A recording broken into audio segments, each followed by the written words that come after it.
जय हिंद दोस्तों। आज हम लोग क्लास 10th के चैप्टर 6 यानी कि जैव प्रक्रम के बारे में पढ़ने वाले हैं। ये चैप्टर बहुत लंबा है तो इसको हम छोटे छोटे वीडियो में कर कर पढ़ेंगे।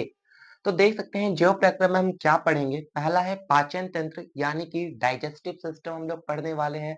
दूसरा हमारा श्वसन तंत्र यानी कि रेस्पिरेटरी सिस्टम हम लोग पढ़ने वाले हैं।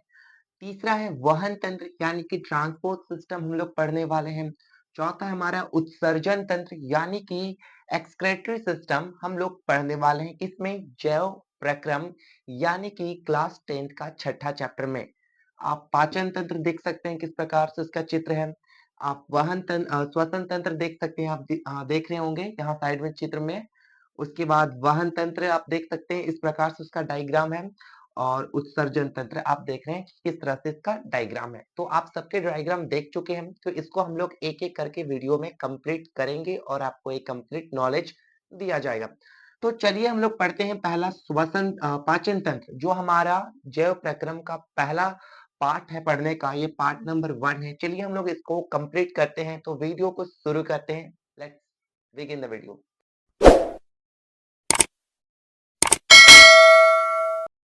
चलिए हम लोग पाचन तंत्र को समझते हैं कि पाचन क्या होता है। तो पाचन होता है जटिल पदार्थ को सरल पदार्थ में तोड़ने की प्रक्रिया को पाचन कहते हैं। यानी कि कोई ऐसे जटिल पदार्थ है उसे सरल पदार्थ में तोड़ देने की प्रक्रिया को ही हम पाचन कहते हैं। पाचन में बड़े बड़े अणुओं को छोटे छोटे अणुओं में तोड़ा जाता है।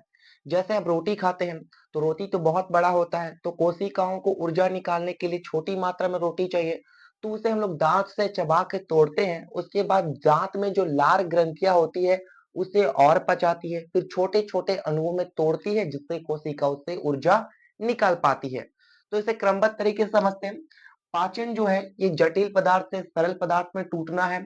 देखिए अब पाचन जो है एक तरह का फिजियोकेमिकल प्रक्रिया होता है। पाचन क्या होता है? एक फिजियोकेमिकल प्रक्रिया होता है। आप समझते हैं फिजियोकेमिकल क्या होता है? हम भोजन को दो तरीके से पचाते हैं। एक होता है फिजिकली। फिजिकली मतलब क्या होता है? चबा के इस तरह से दांत से चबाते हैं। और दूसरा होता है केमिकल से। केमिकल यानी कि हमारे मुंह में जो लार ग्रंथियां होती है, जो 3 जोड़ी लार ग्रंथियां होती है उससे जो लार निकलता है वो ऐसे चबाते वक्त हमारे जीभ से भोजन में मिल जाता है।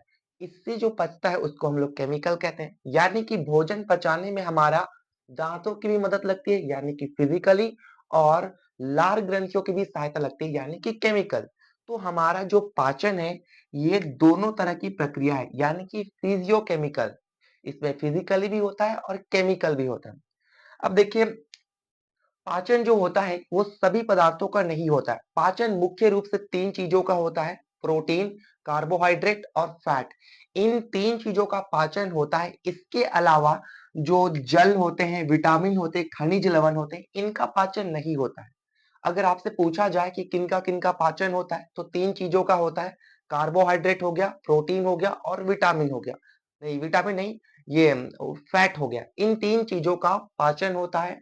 और पूछा जाए किनका पाचन नहीं होता है तो जल, विटामिन और खनिज लवण, इन 3 चीजों का पाचन नहीं होता है। अब पूछा जाए क्यों? तो ये 3 चीज जो होते हैं वो बहुत ही छोटी मात्रा में होते हैं तो इनका पाचन नहीं हो पाता है। ये सीधे सोख लिए जाते हैं। कोशिकाओं से ऊर्जा निकालने के लिए इनकी मात्रा उपयुक्त होती है।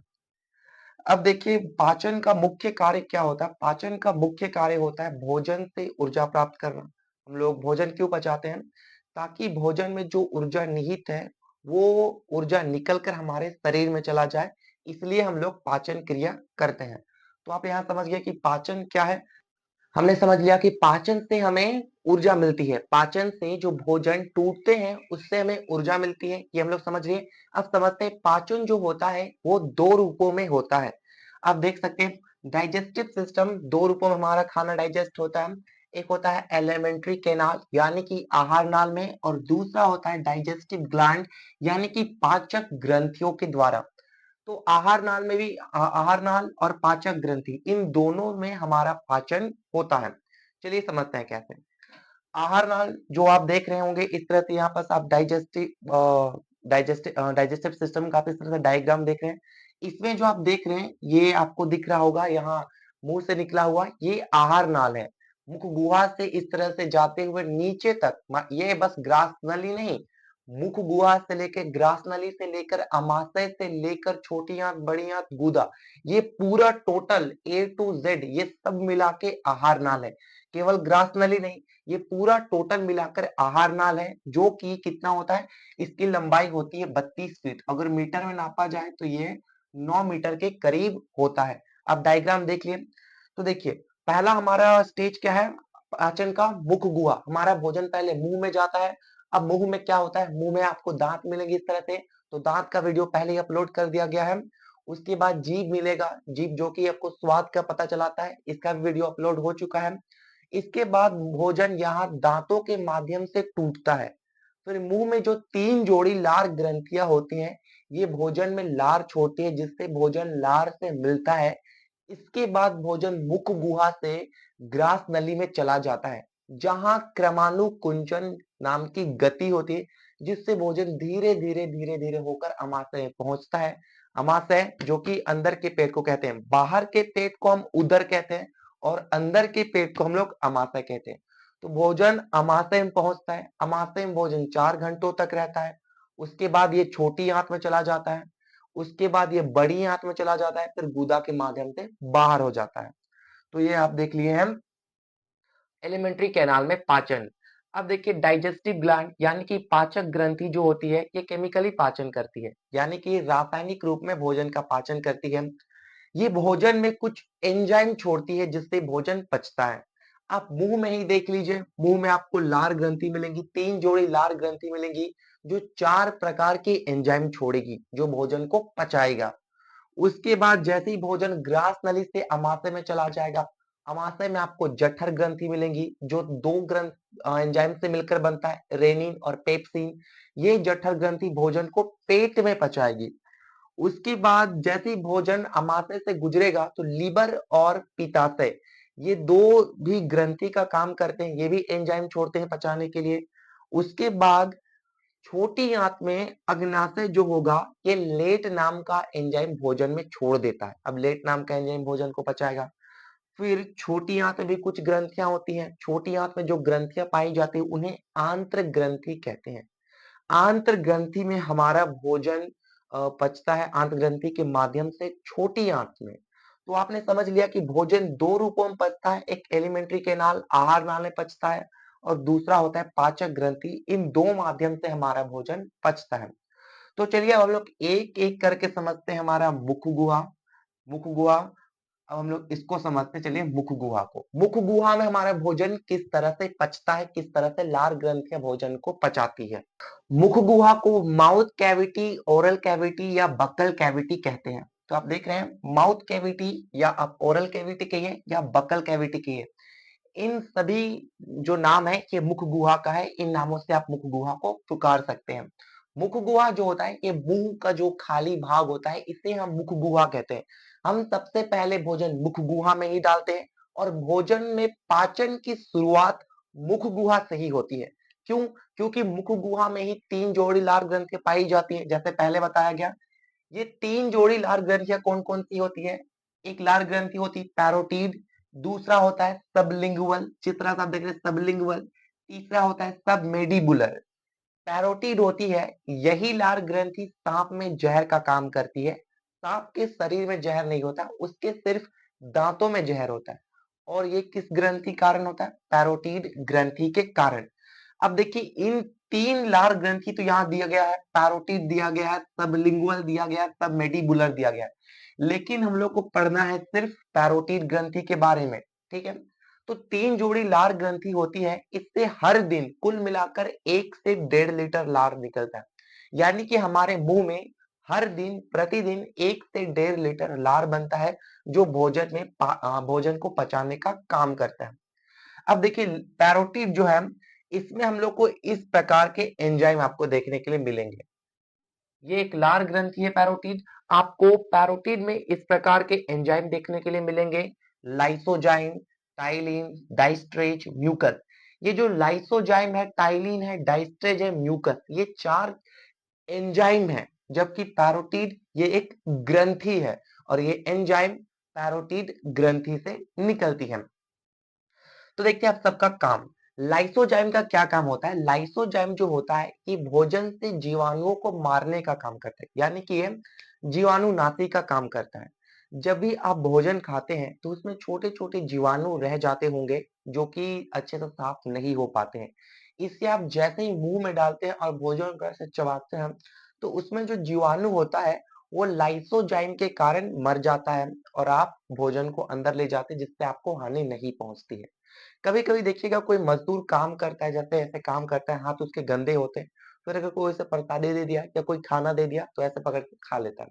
तो उसमें जितने जीवाणु थे ये मुंह में जाते हैं और मुंह में जब वो चबाता है भोजन को तो कौन सी एंजाइम के कारण वो जीवाणु मर जाते हैं? लाइसोजाइम के कारण ये जीवाणु मर जाते हैं। एक बात ध्यान देने वाली है कि देखिए बड़ों में जो एंजाइम लाइसोजाइम बनता है ये बच्चों में बहुत ज़्यादा बनता है। बहुत ज़्यादा बच्चों में देखिएगा आपको मुँह से ऐसे एंजाइम चूते रहेगा, बहुत कोई ऐसे पोंछते रहते हैं, रुमाल ले लिए होते हैं। तो बच्चों में एंजाइम ज़्यादा क्यों बनता है? भगवान बहुत होशियार था। बच्चों में ज़्यादा एंजाइम बनने का कारण ये है कि बच्चे जहाँ भी खेलते हैं, कुछ भी चीज़ को ऐसे ऐसे मुँह में पकड़ लेते हैं, तो उसमें जो जीवाणु थे वो तो मुँह में चले जाएँगे। ऐसे तो बच्चा बीमार पड़ जाएगा। तो बच्चे को बीमार पड़ने से रोकने के लिए भगवान उसमें बहुत ज़्यादा लाइसोजाइम बना देता है। बहुत ज़्यादा जब लाइसोजाइम बनेगा, तो जीवाणु मर जाते हैं जिससे बच्चा बीमार नहीं पड़ता है। तो लाइसोजाइम का काम क्या हुआ? तो लाइसोजाइम का काम हुआ ये जीवाणुनाशी है। ये जीवाणुओं को मारता है। भोजन में कुछ भी कीटाणु, जीवाणु कुछ भी हो जिससे बीमार पड़ सकते हैं, इनको मारने का काम कौन करता है? लाइसोजाइम करता है। अब 2 एंजाइम आप देखिएगा टाइलिन और डाइस्ट्रेज।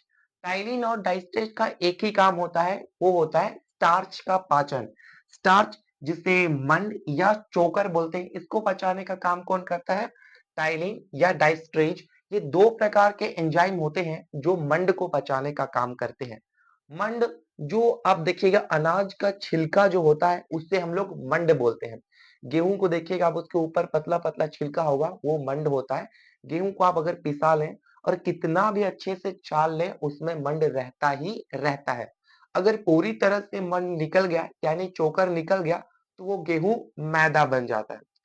मंड क्या करता है? ये भोजन को पचाने में बहुत मदद करता है। अगर आप मंड वाला भोजन खाते हैं जैसे रोटी खाते हैं गेहूं का तो 5 से 10 रोटी आराम से खा के आप उसे पचा सकते हैं। लेकिन जब मंड पूरी तरह से निकल जाए तो वो मैदा बन जाता है। मैदा का आप 3 से 4 रोटी खाकर नहीं पचा सकते। क्यों? क्योंकि पचाने में मंड भी मदद करता है और मंड को कौन से एंजाइम पचाते हैं? टाइलिन और डाइस्ट्रेज। आप मुंह में चबाते हैं तो मंड का पाचन कहाँ शुरू होता है? मुंह से ही शुरू होता है। ऐसे चबाते हैं क्योंकि मुंह में ही टाइलेंट और डाइस्ट्रेज पाया जाता है। अब चौथा एंजाइम हम लोग देखते हैं ये होता है म्यूकस। म्यूकस क्या करता है? ये भोजन को चिपचिपा बना देता है। चिपचिपा यानी कि मुलायम जिससे आपको निगलने में आसानी होती है। अगर भोजन एकदम कठोर होगा तो आप निगलिएगा तो यहाँ ग्रास नली में चोट लग जाएगा। तो उसी चोट लगने से बचाने के लिए हमारा म्यूकस जो होता है ये भोजन को चिपचिपा बनाता है एकदम मुलायम बना देता है जिससे आपको निगलने में आसानी होती है और आराम से आप भोजन को खा के ऐसे निगल देते हैं। एक इसके कारण होता है, ये म्यूकस के कारण होता है, जो भोजन को चिपचिपा यानी कि लिबिर-लिबिर बना देता है, एकदम मुलायम बना देता है, जिससे आप उसे खा के आराम से पेट में पहुँचा पाते हैं। तो ये तो था हमारा पहला पड़ाव, यानी कि पाचन मुँह में शुरू होता है, तो ये हमारा पहला पड़ाव था। पाचन मुँह से होते हुए अब ग्रास नली में जाता है। तो चलिए अब ग्रास नली में क्या होती है? एलिमेंट्री कैनाल का दूसरा भाग है ग्रास नली जिसे हम लोग इंग्लिश में कहते हैं ओसोफेगस। ग्रास नली एक ऐसा भाग है जिसमें पाचन नहीं होता है। अगर आपसे पूछा जाए कि एलिमेंट्री कैनाल यानी कि पूरे आहार नाल की कौन सा ऐसा भाग है जिसमें पाचन नहीं होता है तो आपका आंसर होगा ग्रास नली। क्यों? क्योंकि मुख गुहा में पाचन होता है, आमाशय में भी पाचन होता है, छोटी आंत में भी, बड़ी आंत में भी पाचन होता है, गुदा में भी पाचन होता है थोड़ा बहुत और उसमें भोजन स्टोर रहता है। ठीक है।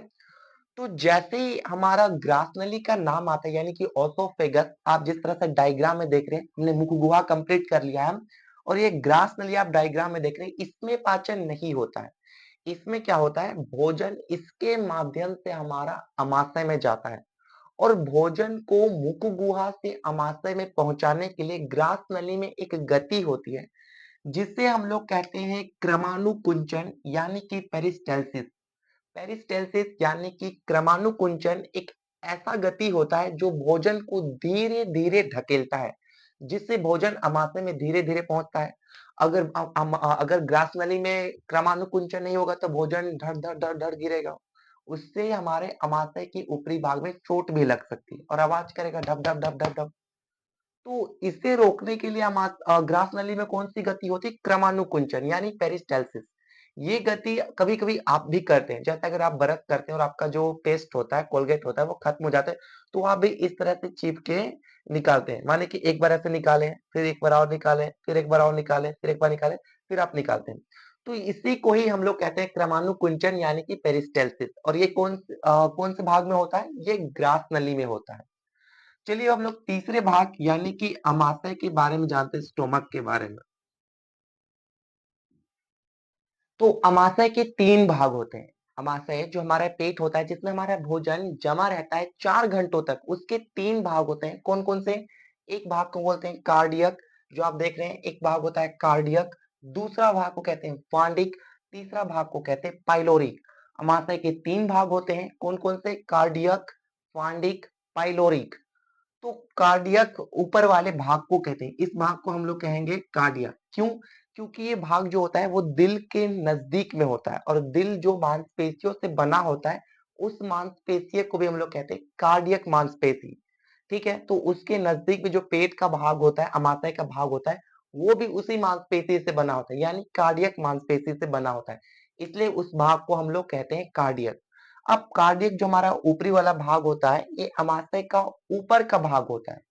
इसमें HCl का निर्माण होता है। आप देख रहे हैं HCl यानी कि अम्ल का निर्माण होता है। अम्ल का पहचान क्या होता है? H और क्षार का पहचान होता है OH। इसमें अम्ल का निर्माण होता है और ये जीवाणुनाशी होता है और भोजन को तोड़ता है। जो ये आप पहले वाले भाग देख रहे कार्डियक, इसमें अम्ल का निर्माण होता है। जो जीवाणु हमारे लाइसोजाइम से मरने से बच जाते हैं, जो हमारे मुंह में लाइसोजाइम के मरने से बच जाते हैं, जो एक तरह से ढीठ होते हैं, ढीठ कीटाणु कहते हैं नागपुरी में जिसे, वो पहुंच जाते हैं पेट तक। तो पेट के ऊपरी भाग में कौन रहता है? हाइड्रोक्लोरिक अम्ल, जिसका पीएच बहुत कम होता है, जिसका पीएच आप 1.2 मान लीजिए, जिसका पीएच 1.2 होता है, यानी बहुत ही ज्यादा अम्लीय होता है। ये जीवाणुनाशी का काम करता है। जो जीवाणु लाइसोजाइम से बच के पेट में आ जाते हैं, तो पेट में जीवाणु को मारने का काम कौन करता है?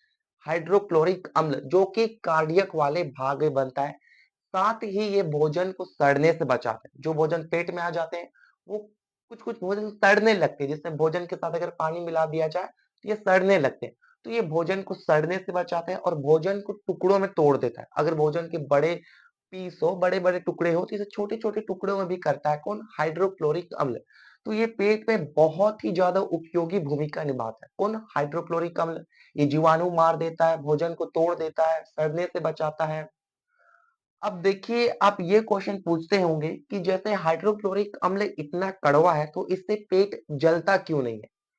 तो पेट का जो अंदर का भाग होता है, ये अंदर का भाग होता है, इसे बोलते हैं म्यूकोसा। म्यूकोसा क्षार होता है और ये अम्लीय होता है। जब अम्ल और क्षार आपस में मिलते हैं तो ये न्यूट्रल हो जाते हैं, यानी उदासीन हो जाते हैं, दोनों का पावर नष्ट हो जाता है, इसीलिए हमारा पेट जलने से बच जाता है। दूसरा भाग होता है हमारा फांडिक। आप देख रहे होंगे यहाँ, दूसरा भाग हमारा फांडिक है, जो इस तरह से आपको कांटेनुमा संरचना के साथ दिख रहा होगा। तो इस तरह की जो कांटेनुमा संरचना है, इसे हम लोग कहते हैं रूजी। रूजी जो क्या होते हैं, ये भोजन को रोकने का काम करते हैं। अगर हमारे फांडिक वाले भाग में रूजी नहीं होंगे, तो जैसे खाएंगे, ग्रास नली से क्रमानुकुंचन करके पेट में आएगा, पेट में ठहरेगा ही नहीं, डायरेक्ट छोटियां। तो रूझी भोजन को इस तरह से रोक करके रखता है, भोजन जो आता है उसे रोक करके रखता है और भोजन को अमाशय में पचने में सहायता करता है। क्योंकि जब भोजन अमाशय में रुकेगा ही नहीं तो पचेगा कैसे? तो रोकने का काम कौन करता है? रूझी।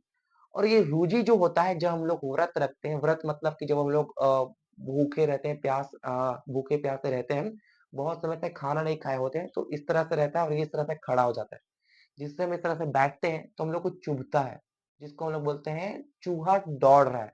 पर पेट में कोई चूहा नहीं दौड़ता है। चूहा दौड़ता तो हाइड्रोक्लोरिक अम्ल मारता, तो चूहा का सत्यानाश हो जाता है। ठीक है? ये रूजी खड़ा होता है, जिससे हम लोग को चुभने का एहसास होता है। रूजी कांटेनुमा संरचना की होता है, जो कि भोजन को रोकता है और भूख लगने पर या हम बहुत समय से भूखे रहते हैं तो ये चुभता है। ठीक है, समझ में आ गया आपको कार्डियक और फांडिक। तीसरा भाग होता है हमारा पाइलोरिक। पाइलोरिक जो होता है ये छोटी आंत के निकट होता है, इससे हमारा छोटी आंत शुरू होता है, इसके बाद से हमारा ये छोटी आंत के निकट वाला भाग होता है, इसलिए इसमें कुछ रस बनते हैं, यानी कि जठर रस। पाइलोरिक भाग में हमारा जठर रस आप बोल सकते हैं, जठर रस हमारा पाइलोरिक वाला भाग में बनता है। जठर रस आप देख सकते हैं दो तरह के एंजाइम से मिलकर बनता है, एक रेनिन और एक पेप्सिन। जठर रस कितने तरह के एंजाइम से मिलकर बनता है? दो तरह के, रेनिन और पेप्सिन। रेनिन और पेप्सिन दो मिलाकर जठर रस बनाते हैं, जो कि भोजन को अमाशय में पचाता है। रेनिन दूध को दही बना देता है, यानी कि अगर हम कुछ दूध का सामान खाते हैं या बर्फी खाते हैं या कुछ भी पनीर वनीर खाते हैं, दूध से संबंधित सामान खाते हैं, वो पेट में रेनिन के माध्यम से दही बन जाता है। यानी कि कोई भी हम लोग दूध का सामान खाते हैं, आराम से ठंडा ठंडा इस तरह से पहुंच जाता है पेट में, वो दूध ना रहकर क्या बन जाता है? दही। और दही बनाने का काम कौन करता है? रेनिन। अब दूसरा एंजाइम होता है वो होता है पेप्सिन। Pepsin, pepsin, protein.